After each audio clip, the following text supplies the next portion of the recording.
Welcome to Quick Tips for Lit Review Research. This video serves as a starting point for in-depth research efforts like literature reviews. Lit reviews inform your audience about the existing body of research on a particular topic. Your analysis draws the connection amongst relevant scholarly theory, pedagogy, or practice. Scholars can use lit reviews for multiple purposes, including but not limited to revealing trends, charting progressions over time, exposing gaps, or providing evidentiary support for observed problems. Be sure to find the appropriate type of lit review for your research. The lit review type may also inform your search strategy. Today, we'll discuss the following. Where should I search? What search terms should I use? Should I limit by current or recent research? What about other limiters or facets? How do I save my results? And how do I know when I have enough resources? Let's discuss where I should search. Here's an example of how scholarly resources are organized. Discovery layers like Google Scholar or Copley's Catalog Plus display some results from some databases or other spaces. You can do a lot of general research in discovery layers, but the specialized research a lit review will need often occurs in specific databases or journals. Platforms like EBSCO host and ProQuest house databases like Academic Search Premier. They share a common interface that makes multi-database searching easier.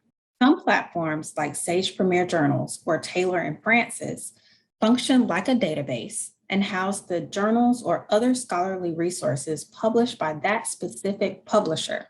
Some of their content may be indexed in other platforms like the EBSCO host platform, but these platforms are worth searching for research thoroughness. Properly subscribed periodicals are scholarly, but some are peer-reviewed, like the Journal of Educational Leadership, Policy, and Practice, or for practitioner or professional purposes, like Community College Week.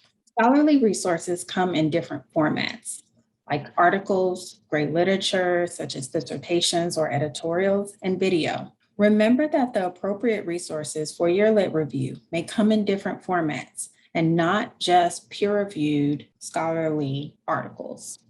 If you need to write a lit review and have access to academic institutions, scholarly databases, and catalog, and Google Scholar is your primary tool, you're probably not maximizing your available research tools to conduct a really thorough literature search. Google Scholar is a discovery layer, not a research database, and it draws results from institutional repositories, open access resources, and a host of other scholarly resources. However, Google's lack of transparency make it nearly impossible to ascertain if you are conducting a thorough search on any given topic. Google Scholar's simplistic search features can also make it difficult for a scholar to find the high quality, high relevancy results graduate and professional level research requires. Let's conduct a simple search to demonstrate. Let's say I'm interested in researching the experiences of women in higher education leader roles. Now, many people will just type that into the search box and press search. Doing so will garner me about 1.56 million results. And these results, while they look pretty relevant, are relatively general to the topic at hand. And Google Scholar's search features make it very difficult for me to figure out how to refine the search. I can't tell how far back my results go, and I have very few options in order to organize the results in a more meaningful way. Copley subscribes to multiple databases useful for lit reviews. Here's a list to get you started. The left column includes databases on the EBSCO host platform. You can search all of these and more at once. Let's try the same sample search on the EBSCO host platform. When I choose any of the databases on the EBSCO host platform, I land on this interface, and it's going to tell me which database I've entered into by highlighting it here.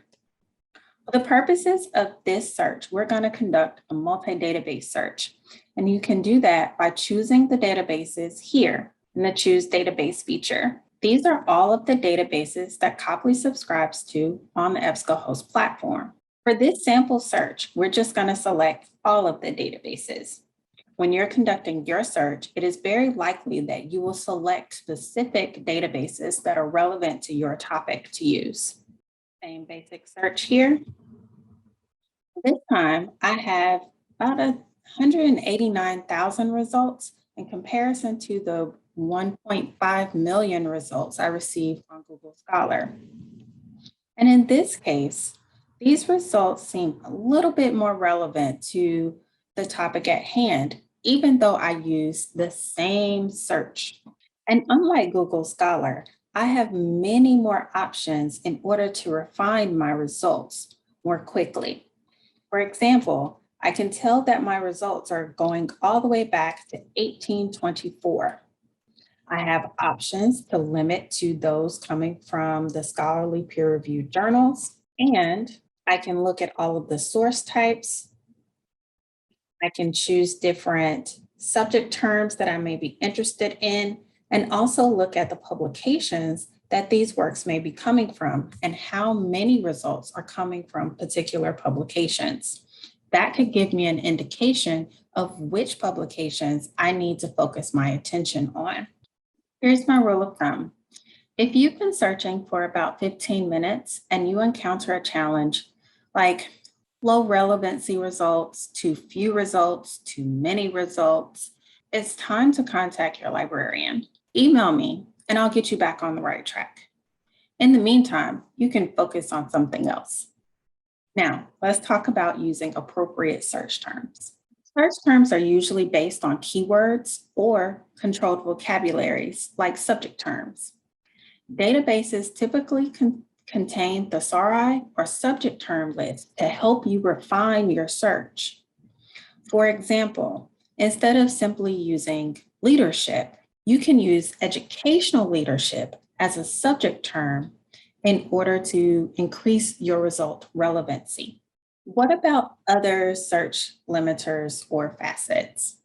Most scholarly search boxes can handle author, title, subject term, or keyword searches. Advanced search features vary by database or platform, but often include abstract, publication year ranges, or other limiters to help you refine your search. Start out with a general keyword search, and then refine your search using the terms appearing in the most relevant results.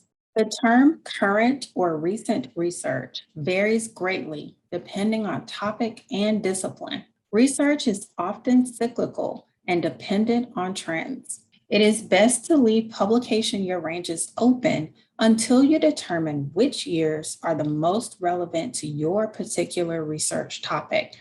The Boolean operators are here as presented. And means only results that contain both terms, or results containing the terms A or B, and not results that contain the first term, but excluding any term after not. You can also use quotation marks to search for specific words or phrases. For instance, I specifically want the phrase higher education. So I would put the phrase higher education in quotation marks. However, parenthetical phrases will search for words together or near each other. For example, if I put higher education in a parenthetical phrase, I am looking for instances in which higher education appears together, but I will also pull results in which the words higher and education appear near each other. Parenthetical phrases also help you construct structured queries. For example, if I want the phrases higher education and teaching, I can use the parenthetical phrase structure and a Boolean operator and to construct my query. Finally, the asterisk stands in place of missing letters. So if I put the term higher educat with an asterisk, then I will also pull results that have higher education, higher educator, or very similar terms. You can transform your basic search query into a more advanced search query using those Boolean terms that we just talked about, facets, limiters, and synonyms. I recommend that you start broad and narrow down as you refine your search.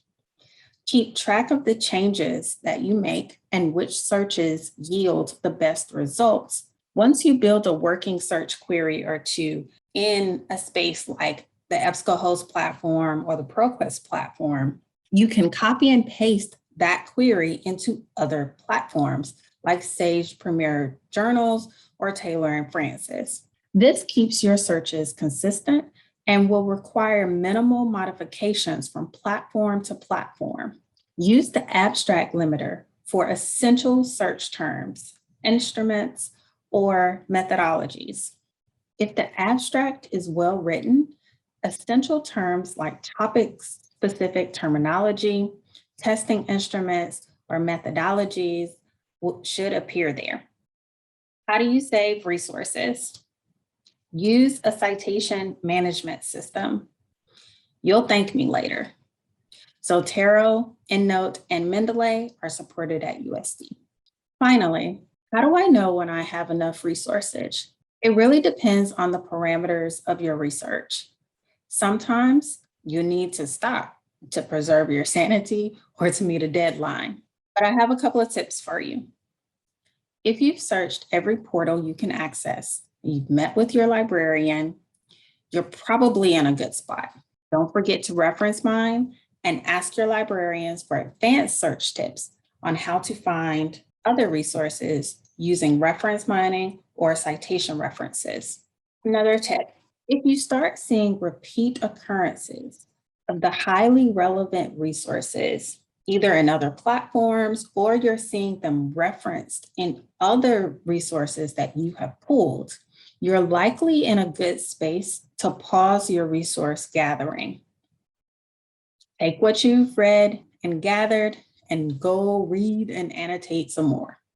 So today we've covered some quick tips to start your literature review research off right. We highlighted some key platforms and databases. We discussed finding search terms, building and refining a search query using controlled vocabulary, limiters, Boolean operators, and facets. We discussed citation management tools and when to stop searching. If you need additional support, email your librarian. Thanks for watching.